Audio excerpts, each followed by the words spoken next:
or not as being the definition of whether you can do it or not. Yeah, I think it probably needs an entire talk in itself to explain properly.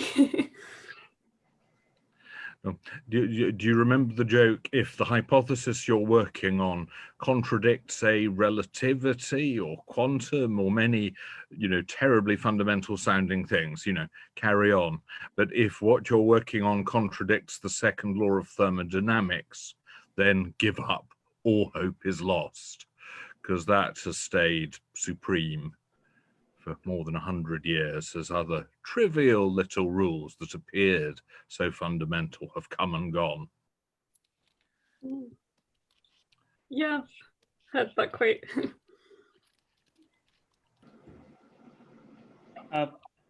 So yes, I guess it's 6:05, and it's time to start for us. Welcome everybody to the first instance of Journal Club run by Quantum Information Society in Oxford. So we're going through the paper by Renate Renner, which made some kind of fuss during the last 2 years. It has been discussed in blogs and in internet.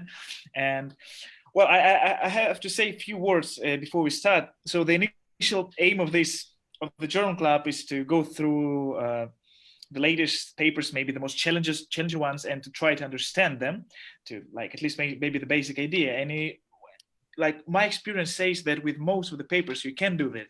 There is maybe one equation or one idea, you can understand this and you go on with it. But and all other is just technicalities. But in this case, it turned out that maybe even 1 hour is not enough to explain to people what to persuade people that the proof is as it is, or why is it wrong. So we rehearsed with Anthony just some time ago, and please don't be offended if we don't persuade you. We'll try to deliver the main ideas over the 1 hour, and you feel free, please, to ask questions in Anthony, but maybe it's nearly impossible to understand the paper without going by yourself with all the derivations and checking on by hand, and only then maybe you'll have some picture. But in my opinion, you still can have a good grasp of what's going on. So, and our presenter is Anthony Thompson. He's a master's student at our University of Oxford. He's doing, I'm sorry, Anthony, I forgot the name of your course. I think Maths and Foundations of Computer Science. Yeah, so it's quite close to his research interests, and he's going to pursue a PhD in quantum theory. So yeah, Anthony, have a go. And my proposal is that everybody except for Anthony will turn off their video, but if they want to ask any questions, the audio can be absolutely on. And yeah, so here we go. Thank you. Perfect. Okay, thanks for that. Yeah, so as Alex said, so my aim or my kind of thoughts for what I do is I basically just take the core argument of what he's trying to prove, and just try to go through it as kind of step by step, as kind of as clearly as I can, and then after that we can maybe have some time to discuss what where it fails, if it fails. Okay. As Alex said, it might end up taking a bit longer than an hour, because just to go through it all really clearly might take a little bit longer than an hour. But if you need to leave, then just feel free to leave. I won't be offended, and it's recorded, so you can always watch the end if you want to. But we'll see how long it takes, but I'll try to keep it short. Okay, and also if I haven't, because my aim is to kind of explain it kind of reasonably clearly, if you haven't understood something that I've tried to explain, do feel free to either speak up or to maybe post. I think you can maybe send a message on the chat or whatever, and then I can try and explain it again. Okay, cool. So I'll share my screen with you.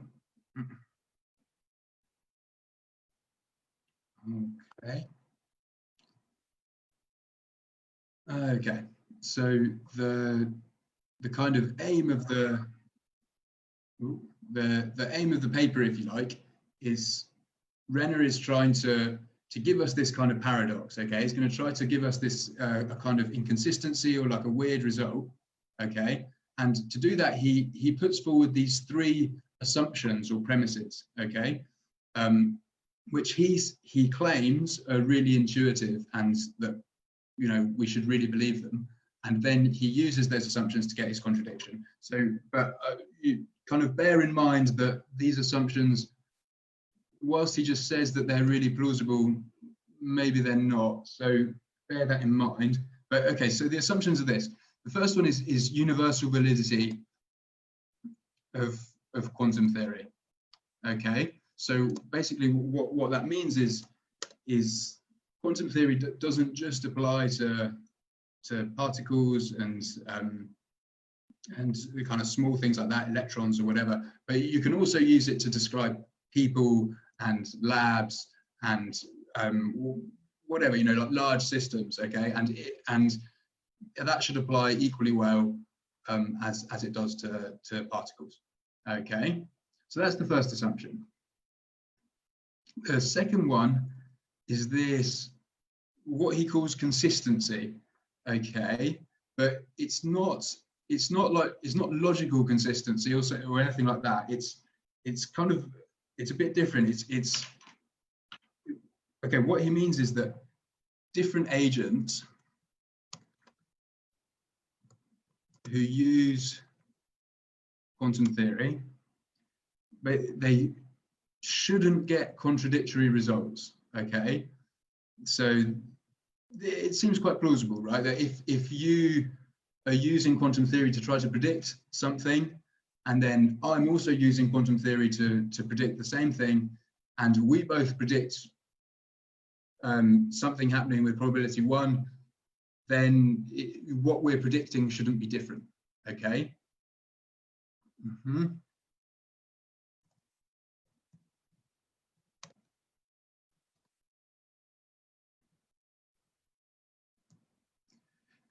And also I think the important thing to see about this is the way that he uses it is he kind of argues that if this is true, then if I can use quantum theory, so this is me, if I can use quantum theory to work out that you in here, you're also using quantum theory to deduce that something is true. Let's say P is true. Maybe P says that the particle is spin up, right? It's just a spin 1/2 particle. So if I use quantum theory to predict with probability 1 that you are going to use quantum theory to predict P, then I can use C, because we know that if different agents can't use quantum theory to get different things, Renato claims, right, that therefore I can use this to deduce that I myself should also believe that P. Okay, so it does kind of seem quite reasonable, but it's definitely not consistency the way that you'd usually think of it. Okay, so it's somehow if other people if I can deduce that other people are going to deduce something, then I should also believe that. I should also believe that proposition. Okay, and then the last one, which is kind of a bit less important but still is in there, is this here, what he calls S, which is so if I carry out measurement, it should have one single outcome.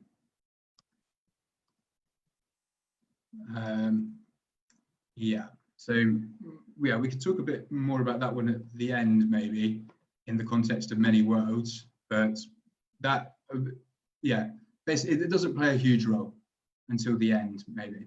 So these are the three assumptions. You decide if you believe them, but we're going to use these to get a kind of inconsistency or get some kind of paradox. Okay, so how does it work? It works a bit like this. So it's a bit like a generalization of Wigner's friend. So we'll start with kind of explaining how Wigner's friend works, and then we'll see how we can generalize it. So with Wigner's friend, what you've got is you've got a closed system, okay, a closed lab with a person in there who's my friend. There's F for friend, and they have a qubit, okay? Got a spin particle, okay. And now what happens is they measure it, and they either get plus a half or minus a half, and that's that, fine. But then out here you've got Wigner. Okay, oh yeah. Okay, out here you've got Wigner. Good. Now, because this is a closed lab, this lab is closed, when F measures their particle, that's actually, as far as Wigner is concerned, that's just the application of some unitary.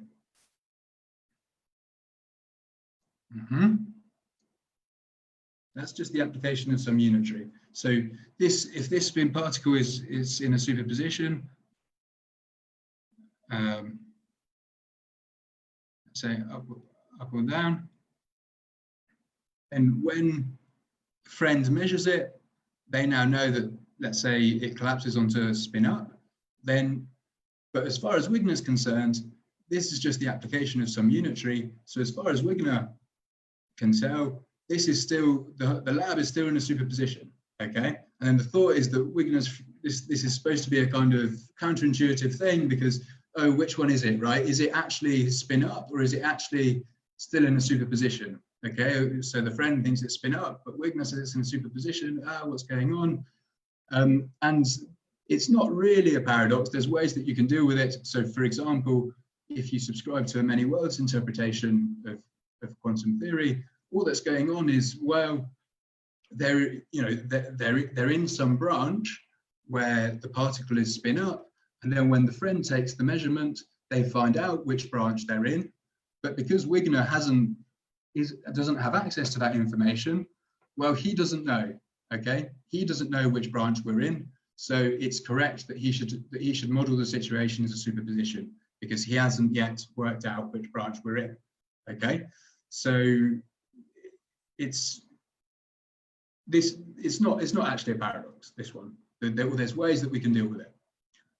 And now what Renner is trying to do is he's going to try to take this situation and make it into a paradox by somehow extracting the information of what the spin is, okay, the information that the friend has that the spin is up, and giving it to Wigner, okay, and then you're going to get this inconsistency because somehow he's going to both think that the particle is spin up and it's in a superposition, and okay, and that's how you're going to get this. That's how we're going to try and get this inconsistency.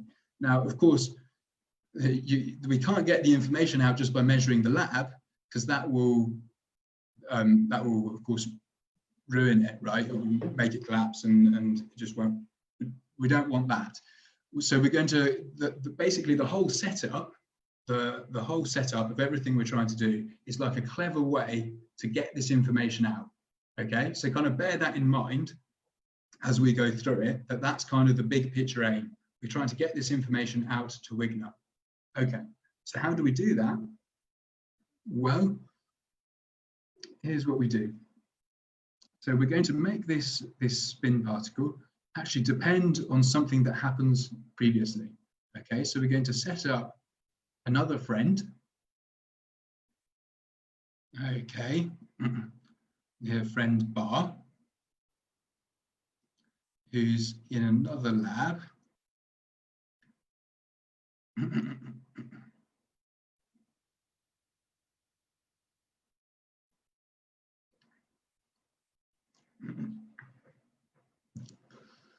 And friend bar is going to, they're going to flip a quantum coin, okay? So friend bar, she's got a quantum coin which has got 1/√3 amplitude of coming up heads, plus √2/3 amplitude of coming up tails, okay? And what she's going to do is she's going to measure it, and then she's going to prepare this spin. She's going to prepare this spin in, according to this recipe, if the coin is heads, then I'm going to make the spin be down. Okay. And if the coin is tails, then I'll prepare the spin like this, sideways, which is going to be, we're going to define this sideways state to be a superposition of up and down. Okay, so she prepares the spin according to this recipe, and she then sends the spin. Hang on, I'll rub this out. I'll rub this out. Okay. She then sends the spin to F. And then apart from this one qubit that gets sent from F bar to F, apart from that, these two labs are completely closed. Okay, nothing else goes in, nothing else goes out. That's it. Just this one qubit. Now, okay, now another thing that's kind of, well, I don't know, it's just to bear in mind is that they kind of do this at certain times. So let's say that friend bar measures her quantum coin at midnight. Okay, so we put that down here. At midnight, she measures her quantum coin, and she then has 10 minutes to send it to prepare her spin and send it to F. Okay, and then F has 10 minutes, and by 0:20, so between 0:10 and 0:20, F is going to measure that spin. Okay, so that's the setup. That's the kind of the initial setup. Okay, now as we go, what I'm going to do is I'm going to list, I'm going to kind of list the statements that each person can make. Okay, and we're going to go through kind of step by step what statements each person is kind of legally allowed to make just from using quantum theory.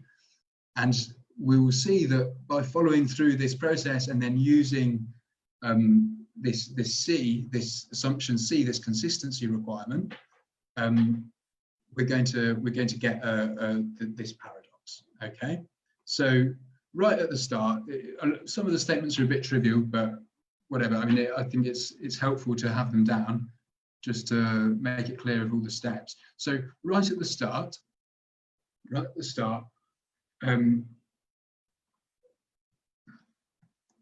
we got this statement that friend bar, so this is the girl at the top here, friend bar,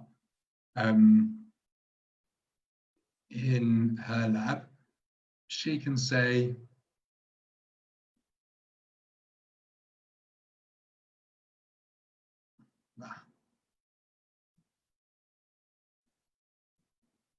okay, so bar F, so she can say if the coin is tails at 0:10, then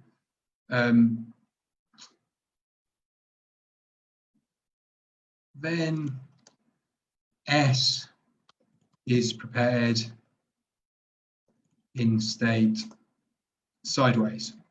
Okay, so it's pretty obvious that she can say that. It's kind of trivial because she's preparing it. She's explicitly preparing it according to this recipe.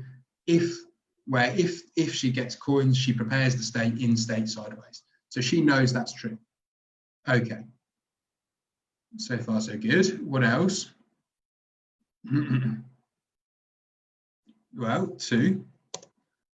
Now, here's what F can say. Okay, F can say when she measures at 10 minutes past midnight, she's going to measure that spin. Okay, and if she measures spin up, then she knows that the state must have been prepared in state sideways. Okay, why is that? Well, everyone in the whole setup knows everything that's being set up in the experiment. Every single person knows it. Okay, so in particular, F knows that F bar is preparing the spins according to this recipe.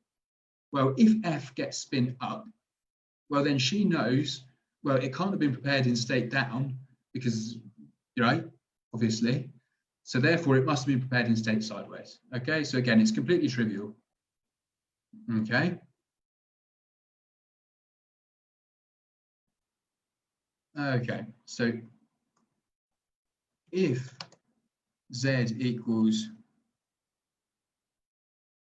+1/2 at 0.20, so she's got between 0.10 and 0.20 to measure it, then the spin must have been in state sideways, and well, that means that the coin must have been tails. Okay, then coin equals tails at 0.10. Okay. Okay. Now, what next? Now we're going to introduce Wigner again. So here's Wigner, and what Wigner is going to do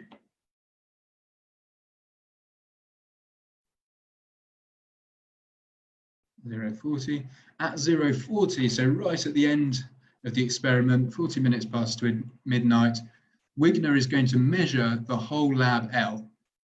Okay, this whole lab, Wigner is going to measure. So remember, we've got this assumption Q that we're using so that Wigner can measure whatever. He can measure labs, he can measure people, because quantum theory applies everywhere. So he's going to measure this lab, and he's going to measure it with respect to a basis which contains, is spanned by these vectors called OK and fail. OK and fail.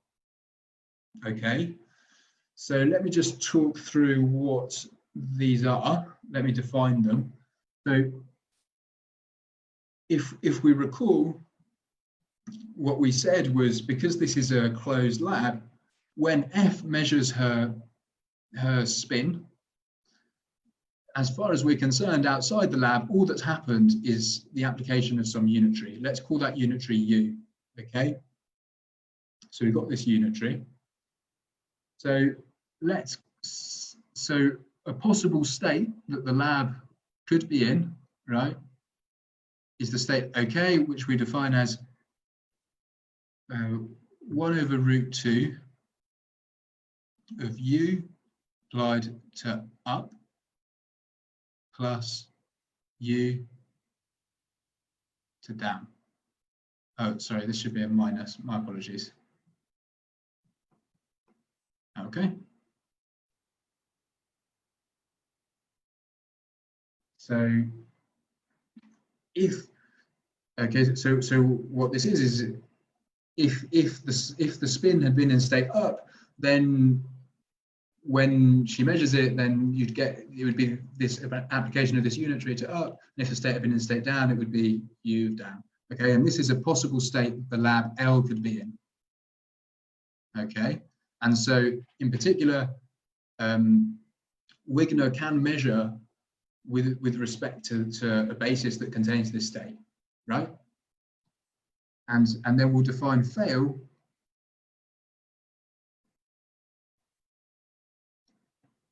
it's just going to be the orthogonal complement.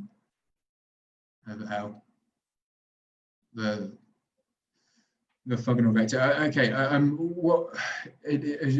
little wrinkle here, of course, is that I'm kind of assuming that this is a two-dimensional vector space.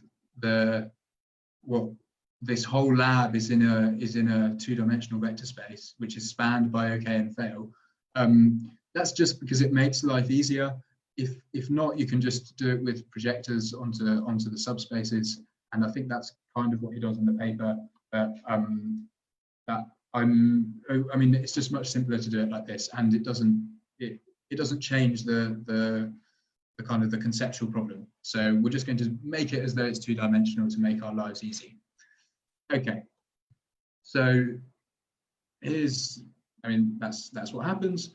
And now what I want you to notice, okay, is that this vector OKL is orthogonal to U applied to sideways, right? Just to see why, let's expand it out.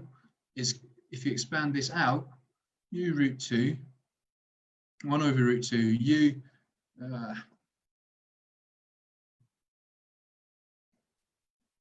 applied to down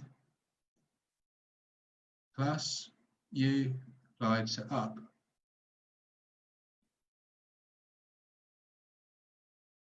Okay, and now, well, I mean, just look at it, compare it to OK, and you can see that that's going to be orthogonal, right? That's going to give you 1, and then that's going to give you -1. Well, that's going to cancel out to 0. Okay, so that means that if the state was prepared in state sideways, okay, if coin was tails, then the spin was prepared in state sideways by F bar, gets sent to F, yeah? Then when F measures, applies this unitary to sideways, as far as Wigner is concerned, we're applying this unitary to sideways, but then the whole lab L, as far as Wigner can tell from outside the lab, is now going to be in state U sideways, right? So when Wigner measures with respect to this basis containing this vector OKL, well, he's guaranteed to get fail because the lab L is in a state that's orthogonal to OK. Yeah. So that means we can now add another statement to our list, right? And okay. So 3. This is something that F bar can say, right? Which is if C equals tails at 10 minutes past midnight, then Wigner will observe W equals fail at 0:40. Okay. Why? Well, because if S bar gets tails, she knows she's going to prepare it in sideways, and from what we've just argued, then that means that Wigner will be guaranteed to get fail. Okay, so this is kind of the main thing that I want you to take away from this kind of first bit of the analysis is this statement here. This statement here, that F bar can say if she gets tails, then W will get W equals fail at 0:40 at the end of the experiment, guaranteed to get fail. Okay, good. Okay, are people happy so far? Is that okay? Feel free to chip in or post something on the chat or whatever if you want me to go over. Or yeah, okay. I'm still here. You're still here? Yeah. Good. Okay, and is that okay? Is that clear so far? To me, yes, but you'd better ask other people. Okay, good. Okay, fine. I'll take that as a resounding yes. Okay, so now we're going to introduce another character to the story, if you like. We're going to introduce another Wigner. We'll call him Wigner bar. Okay. Here's Wigner bar.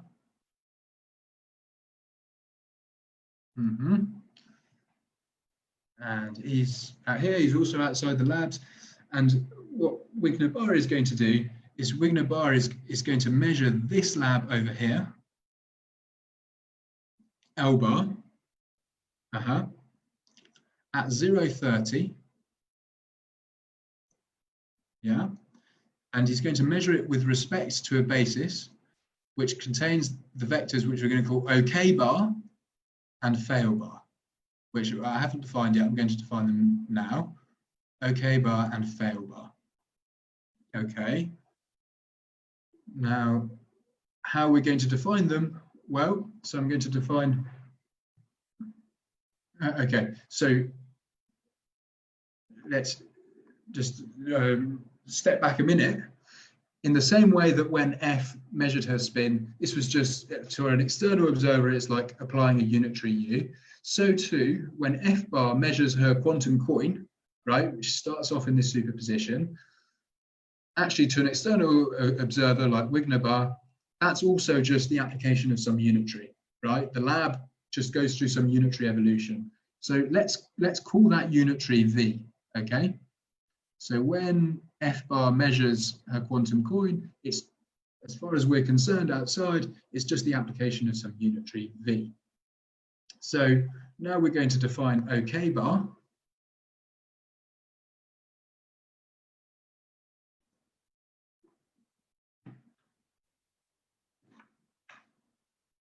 OK bar we're going to define as 1/√2 V applied to the coin being heads minus V applied to the coin being tails. Okay. And then in the same way as before, we're going to define fail bar to just be the orthogonal vector, again, assuming it's two-dimensional. Okay, bar up. Okay. There we go. So that's that. That's how W bar measures. Now, for the next step, what we're going to do is we're going to kind of write down the global state of L bar and the spin at time 0.10. Okay, so when F bar has prepared the spin at 0.10 and then sent it to lab L, then there's some state, there's going to be a tensor product of L bar, a state of L bar times a state of the spin. Okay, and we're going to, based on that, we're going to try and work out what W bar can say about W. It's a little bit weird, okay, but so remember what we're trying to do is we're trying to get this information about the spin out to W, right?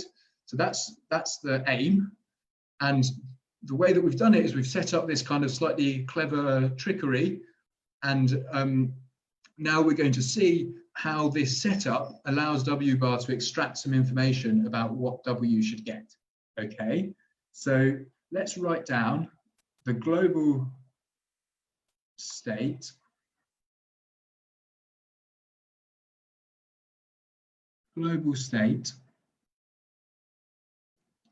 at 10 minutes past midnight.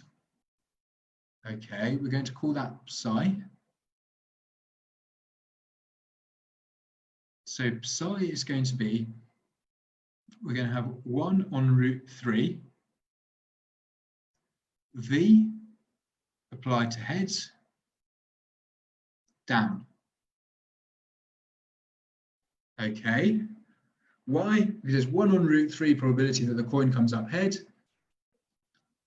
and then apply V to it, and then if it comes up heads, then you prepare the spinning down, plus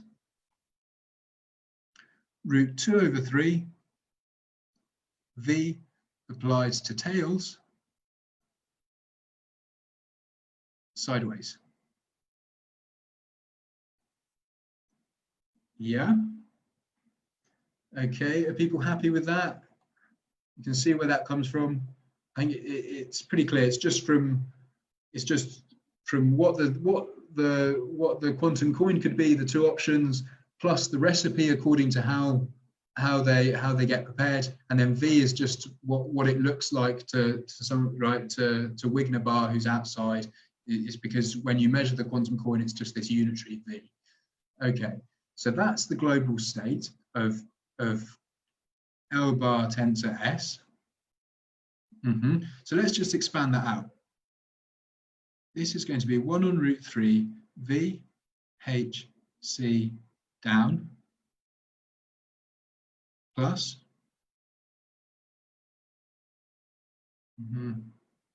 1 root 1 over 3 V tails C down plus root 1 over 3 V applied to tails up. Yeah, so what I've done is expound out sideways. So the root 1 over 2 cancels with the 2 there, and you get root 1 over 3 at the front, and then everything else is, yeah, it's pretty trivial. Okay, so this is the global state. And now what I want you to notice about this state is that here, this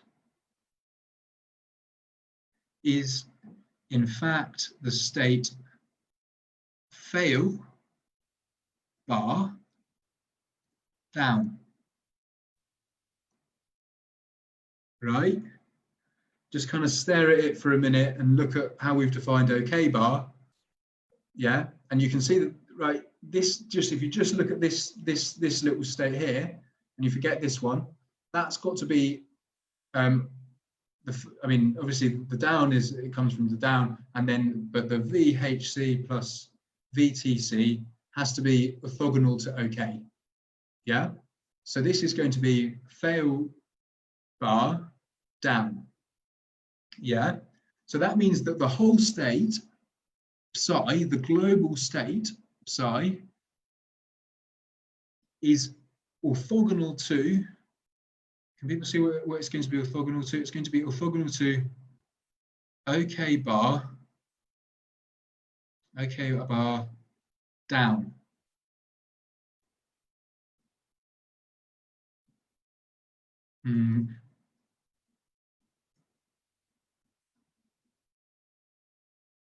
Is orthogonal to, let's just see why. Let's just think about why. So the OK bar is orthogonal to the fail, right? So that bit, when you, if you like, when you take the inner product, this component goes to 0, and then over here, the up is orthogonal to the down. So that component also goes to 0 when you take the inner product. Okay, so this state psi is in fact orthogonal to OK bar down, right? Now, let's think about what this means. Let's kind of think about what this means. When W bar measures this lab L bar, if W bar gets OK bar, then that means that W bar now knows that the spin has to be up, right? Because the only other, right, I mean, if from this fact you're measuring this state psi, if you're measuring the first component of it, but the whole global state is orthogonal to OK bar down, and you've got OK, so you now know that the spin has got to be up. Okay, so what's okay? So what the kind of analogy that you can use to kind of think about what's going on here is it's like when you've got your maximally entangled your qubits like this, right? Plus 1 0 on root 2. So I know if I measure if you've got the first qubit and I've got the second qubit, and if you measure yours and then I measure mine, and I get 0, well, I now know that your qubit is in state 1, right? Because this thing is it's orthogonal to 0, 0. Yeah, this whole state. So I know you can't have 0, 0. And it's the same here, but we've just replaced OK bar. We've just replaced 1 and 0 with OK bar and down. Yeah, so I measure. So it's as though W bar is measuring his qubit, and he gets OK bar. Well, then he knows that the spin has to be in state up for exactly the same reason. Okay, so that means we can add a statement here to our line, which is a statement that W bar is going to make. So S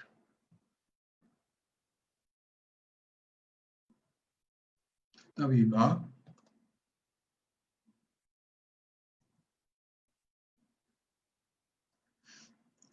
if W bar, or if W bar equals OK bar at 0.30, then I know that S, or the F observed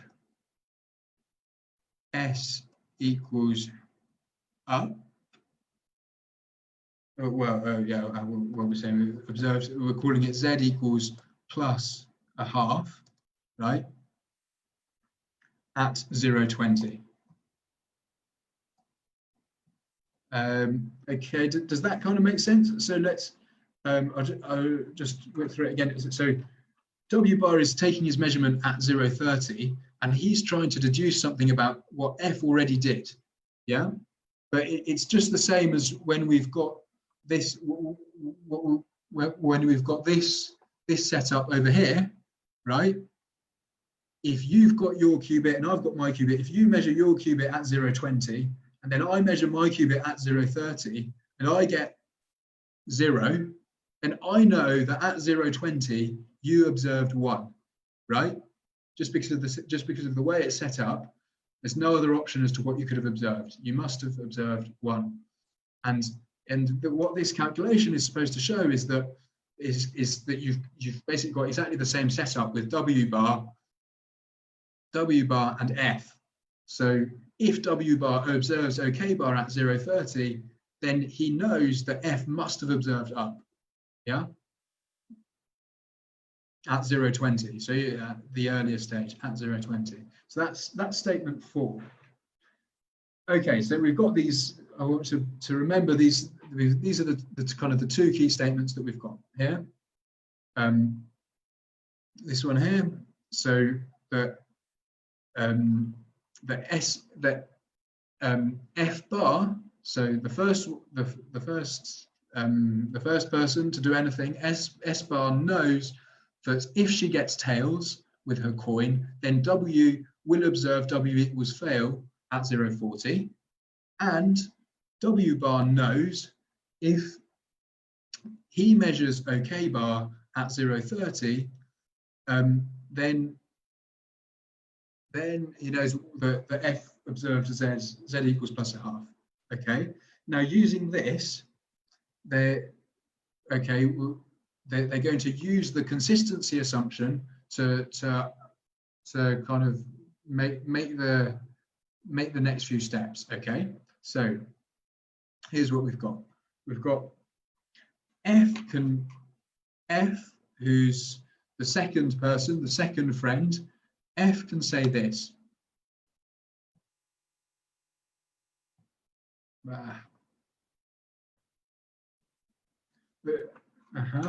The F can say this.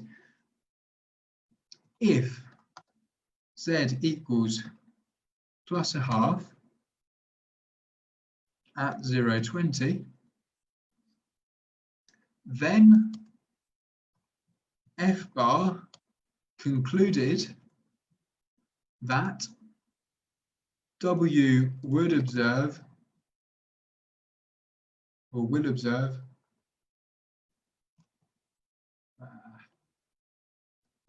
W equals fail at 0.40.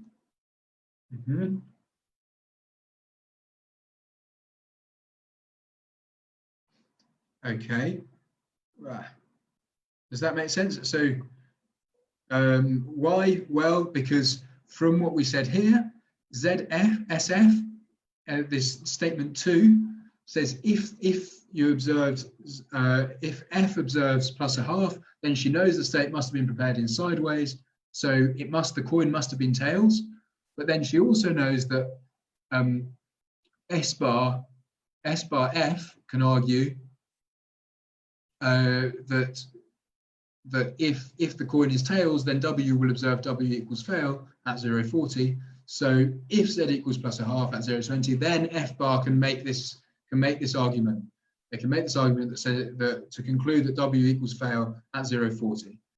And then the kind of, well, the sleight of hand or a little bit of trickery, whatever, comes in here when we start using this consistency assumption. Yeah, we introduce this consistency assumption that if F believes that bar F will use quantum theory to deduce this, then F should also believe that same thing. Okay, remember that kind of slightly weird consistency assumption that we had at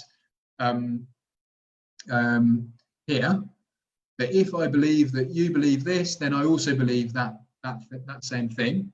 So you can you can use that to kind of collapse this statement a little bit. Okay, so now we say 6. F can now say if Z equals plus a half at 0.20, then I also believe, then W will observe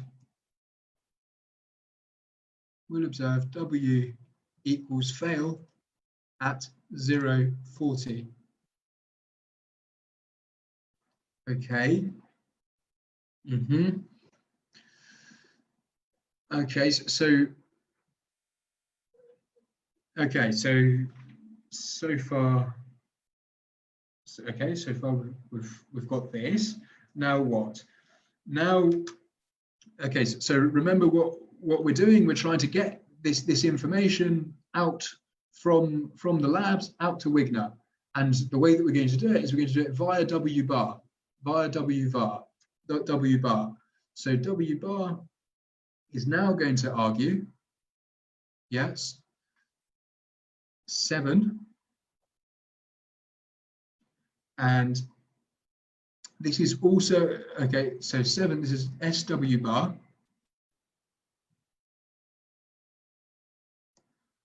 Is going to use the C, this consistency thing, yeah, to say if W bar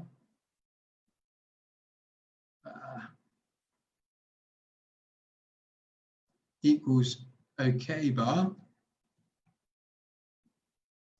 at 0.30, yeah, well, remember statement 4. Statement 4 says if W bar equals OK bar at 0.30, then I know that F observed Z equals plus a half at 0.20, right? But because W bar knows the whole setup of everything, then they know that F can then reason like this. If they observe Z equals a half, they'll then reason like this to conclude that W will observe W equals fail at 0.40, yeah? So that means that W bar can say, well, if I observe W bar equals OK bar at 0.30, then F believes that W will observe W equals fail at 0.40, and then using C, it therefore follows that I'm also, or W bar is also going to just believe that then W will observe W equals fail at 0.40. Okay. Okay. So now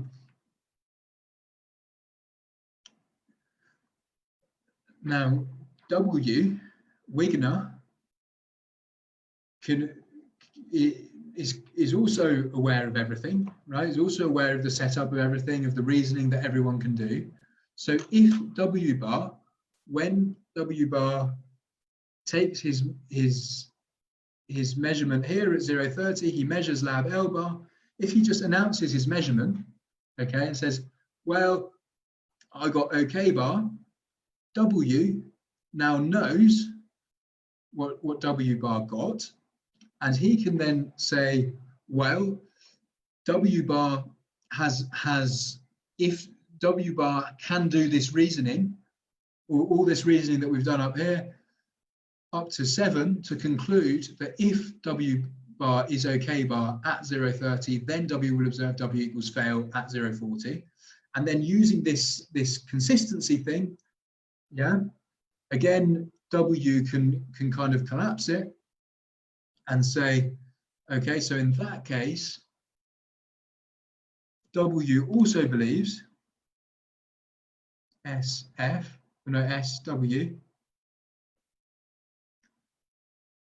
if bar W announces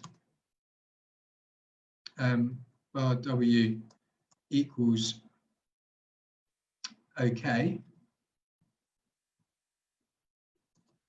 at 0.30, then with certainty, I will observe W equals fail at 0.40, right? Why? Because statement 7, W bar believes it. Statement 8, W believes that W bar believes it. And then with C, then therefore W also believes that that they're going to observe W equals fail. Now the crunch is, okay, when what you can actually calculate is that the probability that the measurement here that W bar takes should be OK bar, and also and whilst the measurement that W makes is OK, the probability that should happen in any particular round is 1/12. Okay, I haven't actually done the calculation myself, but it's in well, Renner claims that it works, and it's in the paper, and I believe him. So if you don't and you want to do it yourself, then feel free to do it, and it would be cool to, yeah, if you want to post it on the group or whatever, that'd be good. But I haven't actually done it, and I'm not going to do it now. But the probability that any particular round should have W bar equals OK bar and W equals OK is 1/12. So if we just keep running the rounds, we just keep repeating the rounds over and over again, and then eventually you're going to get one where W bar is OK bar and W is OK. So pick that round, choose that round, and just look at that round. Well, what have we got? We've got, because of the way we've chosen the round, W is, when they take their measurement at 0.40, is going to get OK. So they now believe with certainty that at 0.40 they get OK, yeah, because they've taken the measurement. But they also believe with certainty that at 0.40 they get fail because of this reasoning that we've done. Okay, and then so there's your paradox. That's the kind of contradiction. That's the kind of the, yeah. So that's the result. Okay. Let's see. So I feel like maybe well, yeah. I don't know how people feel about that. If they want me to run over any bits again, I'm happy to do that. So yeah, but that's the argument. Yeah. So I think we can kind of open up the floor now and see what people have to say. I can, if what yeah. So yeah, what do people think so far? Is there anything that you would like me to go over again, or are people? Oh no, what have I done? Or are people happy with the kind of argument, and we can maybe talk about some of the possibilities about how we can get around the paradox? So what do people want? Please feel free to ask questions, because that's maybe the only way to understand this. Mm-hmm.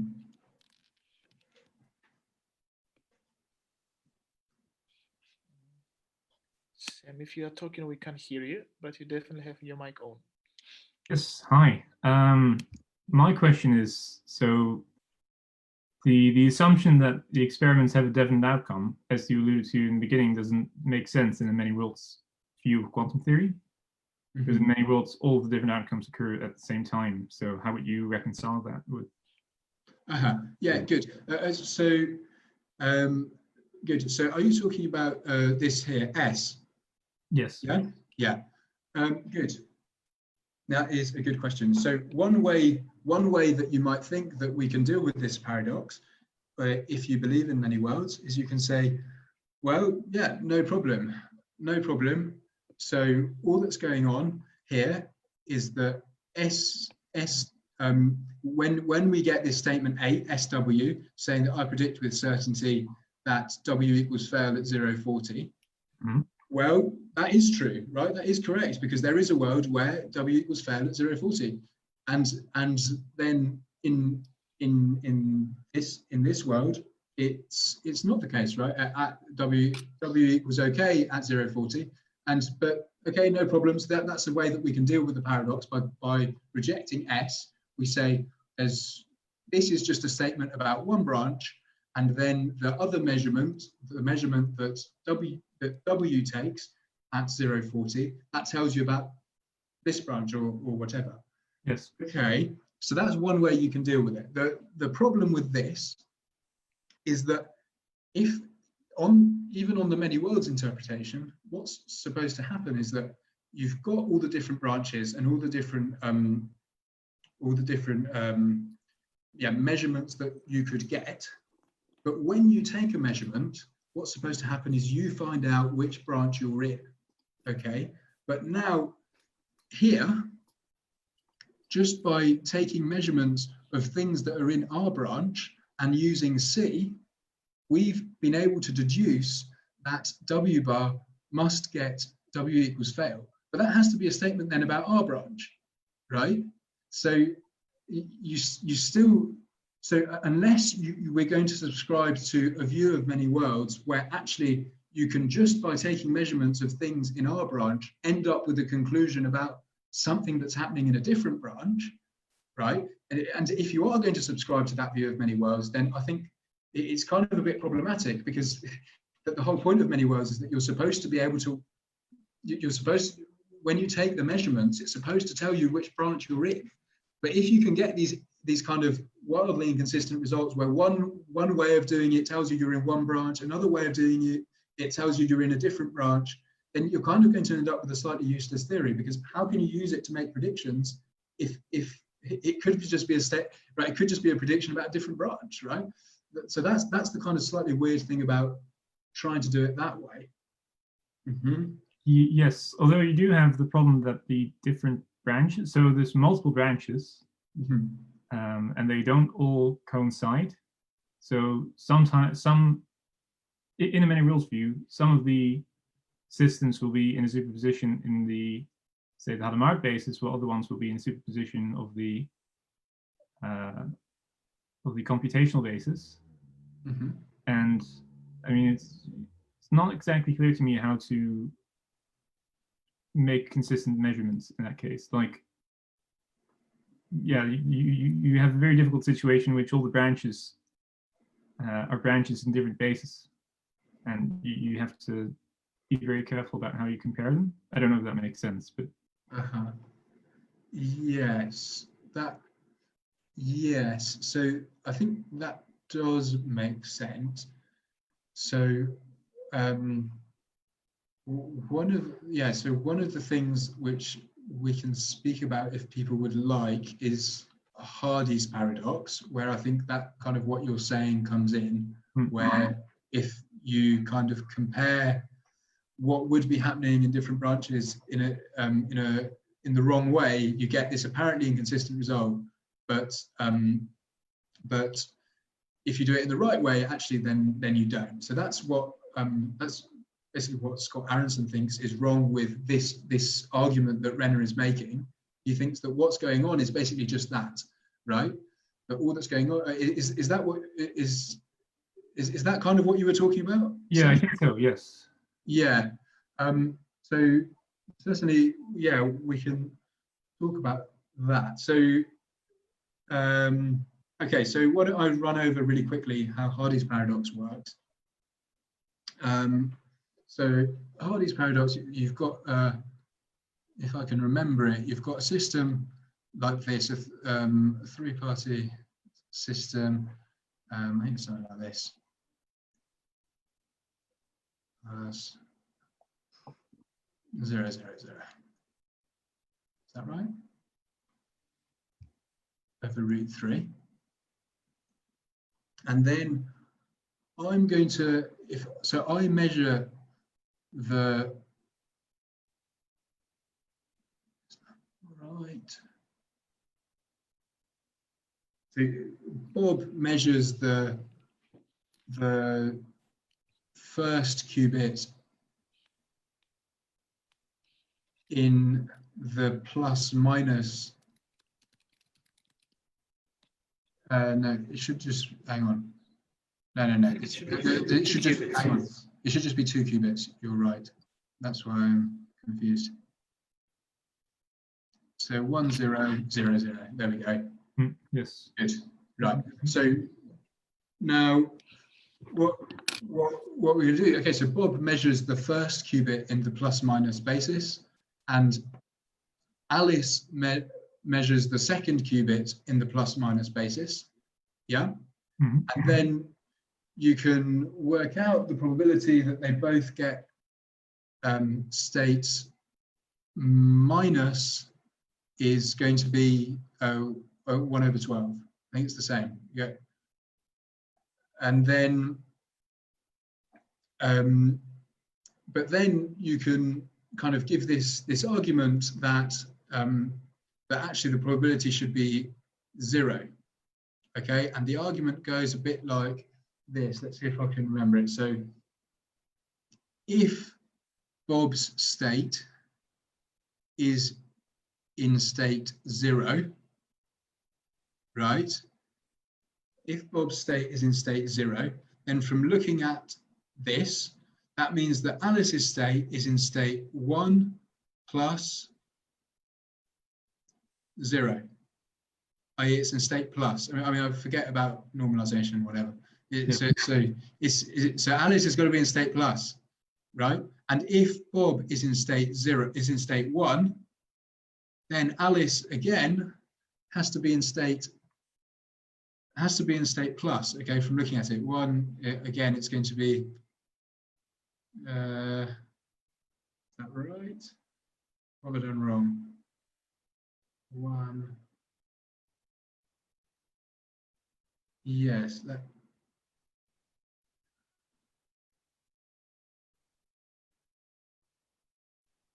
No. What have I done wrong? Maybe the final one should be a 1-1, or. Oh, this should be a 0-1, right? This should be a 0-1. That you already have a 0-1. Oh yeah, I've already got the 0-1. Oh yeah, maybe it could be. Oh yeah, it should be. Maybe sign of. Sorry. Maybe it should be 4 states. No.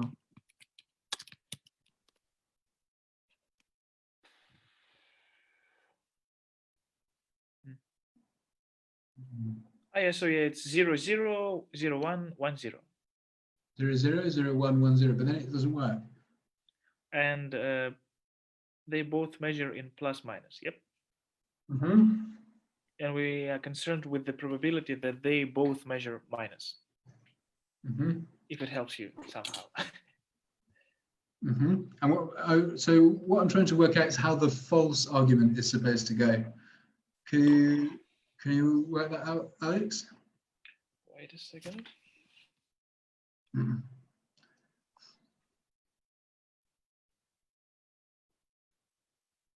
Mm-hmm. Oh yes. So I think it goes something like this. So if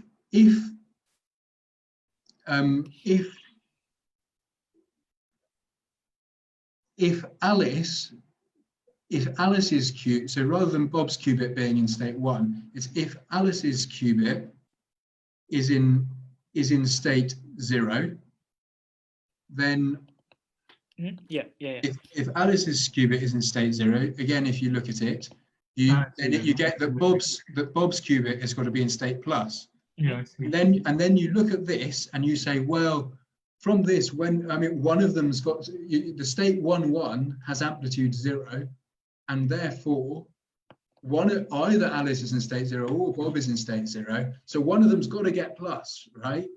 And then so therefore the probability of minus minus is 0. Okay. And then the reason this paradox doesn't work, or the reason it doesn't really cut it, is because actually this statement, this thing about Bob being in state 0 or Alice being in state 0, I mean, it only makes sense if Alice or Bob measure their qubit with respect to the basis 1, 0. Yeah, exactly. If they're measuring it with respect to the basis plus minus, then you can't reason like this. Yes. Now, Scott Aronson believes that somewhere in this line of reasoning, Renner has done it exactly this style of reasoning, and Renner believes that he hasn't, right? That nowhere here has he done that. Now, what would be really nice, because it's kind of the whole thing is kind of laid out step by step, what would be really nice would be if we could identify exactly which step, if he does use this style of reasoning, this style of reasoning which we know to be false because of Hardy's paradox. Mm-hmm. If we can work out which step he does it, then I guess we win, right? But I guess I haven't been able to yet. I'm sorry. Yeah, it's not clear to me where that would happen either. But I agree with Scott Aronson that that's probably what happens here. Do you know the place where it happens? The step? No, I don't. But I have a suspicion that it does happen somewhere along. But I wouldn't know where. I have a question, Anthony. So, could you please go to the general scheme? Yes. So, if I'm not mistaken, our point is that at 0.30, W bar measures the L bar, and if he gets OK bar, then he should think that V should get fail. The W gets fail. W gets fail. So, and then we say that, but W can know what W bar thinks, and then he can get a contradiction because he will get OK at some experiments. Yeah. But my question, how? Because we can write. So my thought was maybe I just disproved my thought. So how, when W learns the result from W bar before 0.40, he gets entangled with him. He gets what, sorry? So for example, I don't know, W bar sends a photon in some polarization. Horizontal, vertical, W bar sends a photon to W stating which result he get. And in this, so if W bar, so W should somehow learn the result of W bar Yeah. And like, for example, W bar can send a photon in two polarizations, like 0, 1. And Yeah. then W gets entangled with this photon, and maybe, so like, he gets entangled with all other part of this L bar and L and blah, blah, blah, blah, blah, blah, blah. And then he may not get the result. So wait. But maybe the thing is that W bar writes down his prediction, and he shows it to W only after 040. I was maybe absolutely obscure. That works as well if W bar tells him afterwards. Yeah, so he can tell afterwards, and W which should have concluded that. Yeah. Okay. Yeah. Yeah, that's interesting. Yeah. Mm-hmm. Oh. So we got stuck.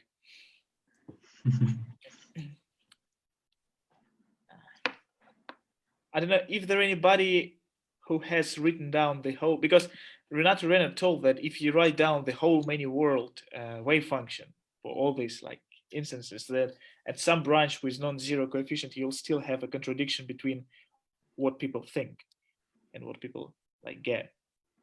But I have never done so, but you haven't done. no, I haven't done. Yeah, it's just too complicated for me. Like, I'm very impressed by your exposition because I wasn't able to follow the paper the first time around.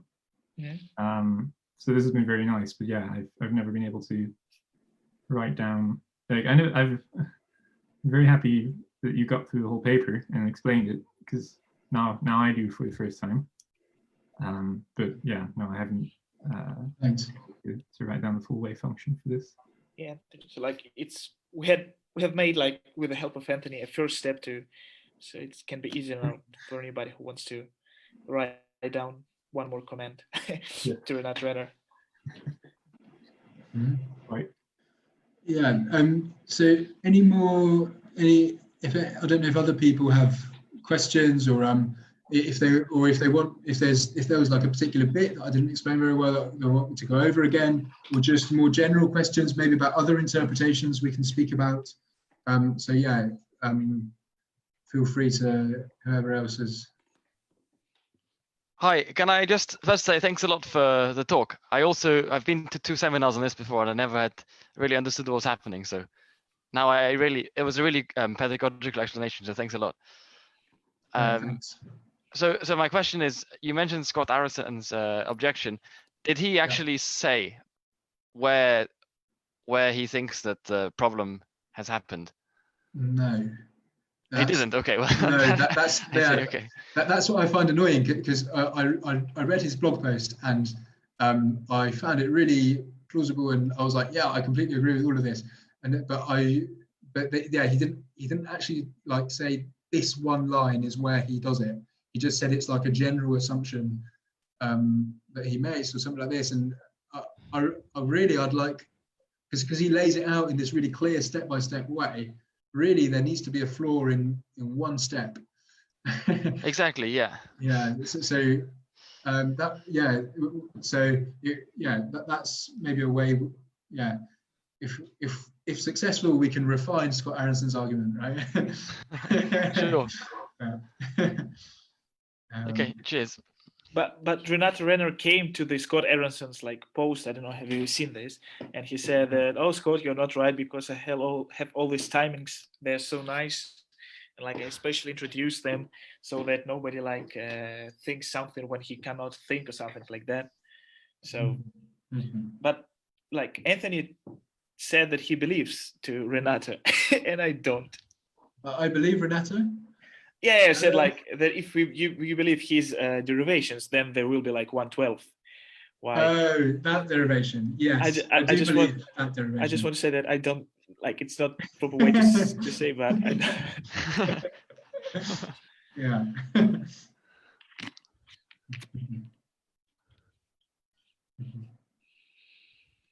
Because like it's I think everybody, you are free just to join maybe a little discussion on if the quantum theory is consistent, if we can use it, if it proves anything or not, or maybe if you want to hear anything else from Anthony, or I actually have a question that sort of takes the argument the other way around. What I'm wondering is if we sort of reconstruct Hardy's paradox and introduce timings and set up the experiment in a slightly sort of more nuanced way, do you think we might be actually able to avert what we think is a paradox in Hardy's case if we use Renato's reasoning and sort of apply it to Hardy's paradox, or is this, do you think it's not really possible? Yeah, I mean, so, well, yeah, to be honest, I read that bit that Renato comments where he says the thing about the timings, and I didn't really understand it. I didn't really get why the timings made such a big difference. But the bit that kind of persuades me is that if you really write out every step in the Hardy's paradox reasoning, you can see this step where you go, if Bob is in state 0, then Alice is in state plus. And if Alice is in state 0, then Bob is in state plus. You've got those two steps, and you can spot that those two steps just don't work if you're not measuring with respect to that basis. I don't know, and what I would really like would be if there was like just a step or a couple of steps here where it was kind of explicit that he did that as well. But yeah, I don't know if we did Hardy's paradox here with timings on the bottom, if that could make it more plausible. But partly it's because I don't really understand why the timings are so important in the original one. I mean, I don't know if anyone else has a view about why the timings, why Renato thinks that the timings are so like kind of make a big difference to it. But yeah, if people do, I'm all ears. But I don't. Yeah, I get that.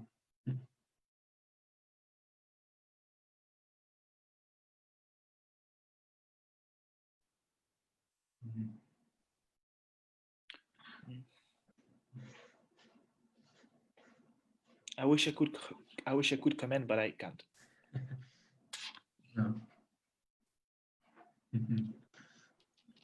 Are there any other possible solutions other than the one that Scott Aronson suggested? No. Yeah, so there are good. So I mean, there's so two possible solutions that would depend on your interpretation of quantum mechanics. So one option, I guess what you've always got the option of rejecting one of these, right? So, and one reason you might reject them is because of your interpretation of quantum mechanics. So, for example, if you really like dynamical collapse, right? So either because where you believe that the wave function basically collapses kind of stochastically, or maybe caused by gravity, then you don't believe Q, right? You don't believe that the Born rule, the like kind of vanilla quantum mechanics with the Born rule just applies everywhere, but because actually quantum mechanics is just an approximation for this kind of a more sophisticated like dynamical collapse theory of some sort. And so when you try to apply quantum theory like this here to these labs and people and things like this, then it doesn't work like that, because actually on a large scale you're going to expect to see deviations from what quantum theory predicts. Yeah, but you don't, on a small scale maybe you've got some deviations, but they're so small that you're not really expecting to measure them. But on a large scale, these steps aren't going to work, where W bar measures L bar and W measures L. Okay, so that's one way out. But then you've got to believe dynamical collapse, and right. So, well, that's one way out. Another way out is somehow rejecting C. So one reason that you might reject C is if you are a cubist. Okay, so if you believe that basically quantum mechanics isn't an objective theory about the world, but it just tells you something about how observers should kind of rationally hedge their bets or something like this. It's just a kind of very subjective theory, which is what the cubists believe. Then actually this form of reasoning isn't maybe, you might say, doesn't apply anymore, because I guess the motivation for this form of reasoning was, we were thinking, well, if I use quantum theory to describe you, and to describe you using quantum theory to describe P, then, well, I know that you're using quantum theory to describe P, so that P has to somehow be, if quantum theory is right, and we believe quantum theory, then that P should be something kind of true about the world, and so it applies. And so I also believe now that it's something kind of true about the world, so I also believe it's true. But if all that quantum theory is like a kind of recipe for people to hedge their bets in a clever way, so that they don't, whatever, so that they can kind of estimate probabilities correctly, or set their subjective probabilities in their credences in the most rational way, then this form of reasoning isn't plausible anymore, because, okay, maybe it is rational for you to set your credences like this, but I mean, that doesn't mean it's rational for me to set my credences like this, right? So then without C, the reasoning doesn't work. So that's one way out. Yeah. So they're kind of the two that I'm aware of, that I've thought about a little bit. Maybe there's a bit more in the paper which I haven't had a chance. I think, yeah, there might be a couple more bits of the paper where he goes into some other options, but I haven't read those bits in detail, so I don't know. But yeah, feel free to take a look afterwards. But those are the two possible routes I'm aware of. Yeah.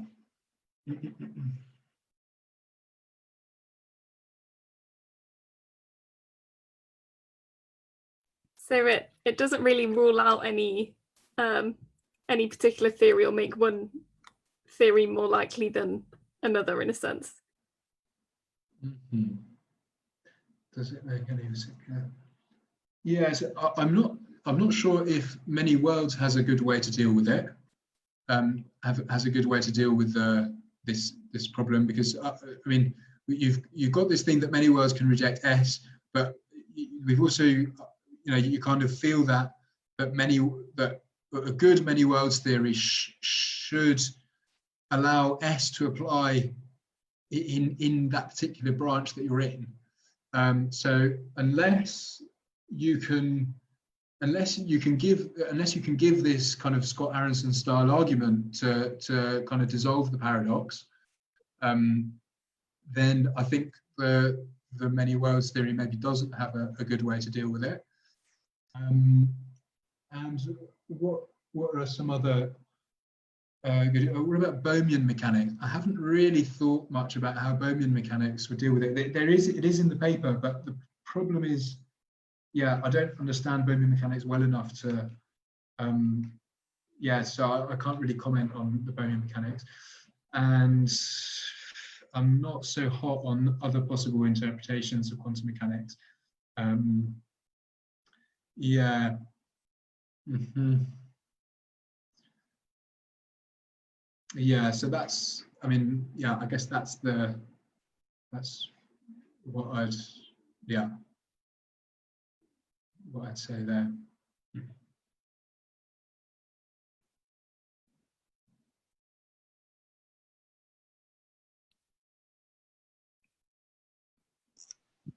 Hello.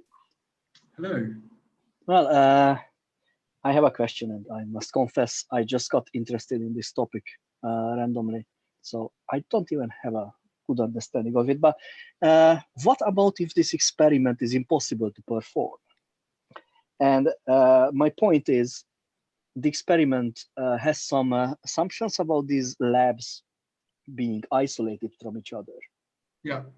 What if that's practically unachievable? Mm-hmm. Yeah. That is a good question. So I mean, there's a few. I mean, there's a few kind of quite implausible things about the setup of the experiment where, I mean, these labs are supposed to be in kind of impure states and things like that, where like really, I guess, well, I mean, why wouldn't they be in mixed states? I mean, is that really possible as well?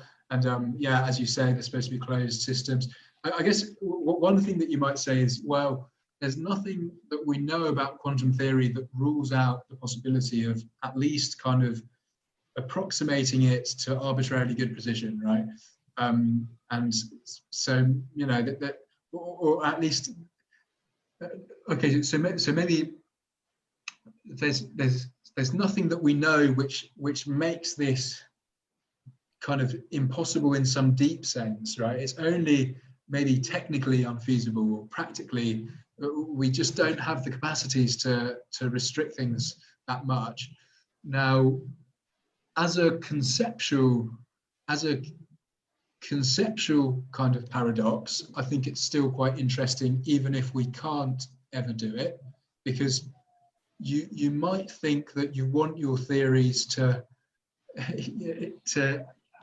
you know, at least not be inconsistent even in the idealized setting, right? That's that would be that, because often when you're doing physics, you do make these kind of idealizations and so on, but I guess you do always hope that somehow that they are actually approximations of things that you get in the world, and so if our theory, even in this, if your theory in this idealized setting has this kind of weird problem, and as far as we know that the world is described kind of arbitrarily well by this theory, then yeah, it still seems a bit weird. I mean, one of the things that Renner does spend quite a lot of time, or a bit of time in the paper talking about, is the possibility of actually implementing it using quantum computers. And the thought is that there's nothing about the theory which there's nothing about the paradox, the way that the paradox is set up, which requires these agents to actually be people. They've just got to be agents that use quantum theory. And he's really kind of, he really puts emphasis on that. So in particular, he thinks it could be that it's a quantum computer that's been programmed to use quantum theory, and he believes that you could recreate it in that kind of environment, but because the thought being that in the quantum computing environment, this kind of isolation is something that people do actually try to do, right? Because you really care about your quantum computers not being coupled to the environment, because then they decohere and they become useless. So, and that's why he thinks that if you're going to do it in an experiment, doing it in that way could work. But I don't know enough about that. So yeah, they're the two things I'd say. I mean, one thing, even if it's just ideal, yeah.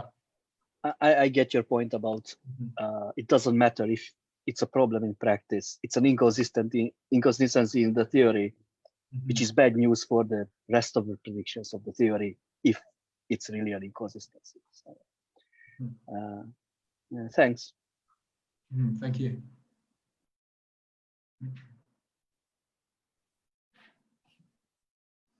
So Anthony has been presenting for, thank you, James. Anthony has been presenting for an hour and a half already, and maybe if we don't have any questions, we can give him a well-deserved rest. What would you say? And we can end at this point and leave it up to you if you're gonna go through derivations and maybe find that well-desired place where the argument goes wrong. Yeah, and if you do, let us know, please. Yeah, please just instant message to Quantum Information Society or post on your page. Yeah, we would like to share this to somehow. And actually, we'll have a question and answer sessions with Scott Aronson later this term. You can actually talk about this, announce about this. Yeah, so people are telling that Anthony was really nice. Anthony was really nice and very well explained talk. Thank you. Great. Okay. Thank you all. Bye for now. See you at the next thing. Yeah. Okay. So Thank you, everyone. Thanks. Bye bye. Bye. yeah. So goodbye, everybody. Have a good evening then, and Anthony, have a good evening too. Yes. Thank you very much. Okay. Thank you. Thank you. See you in our next events. Exactly. Bye bye. Bye-bye.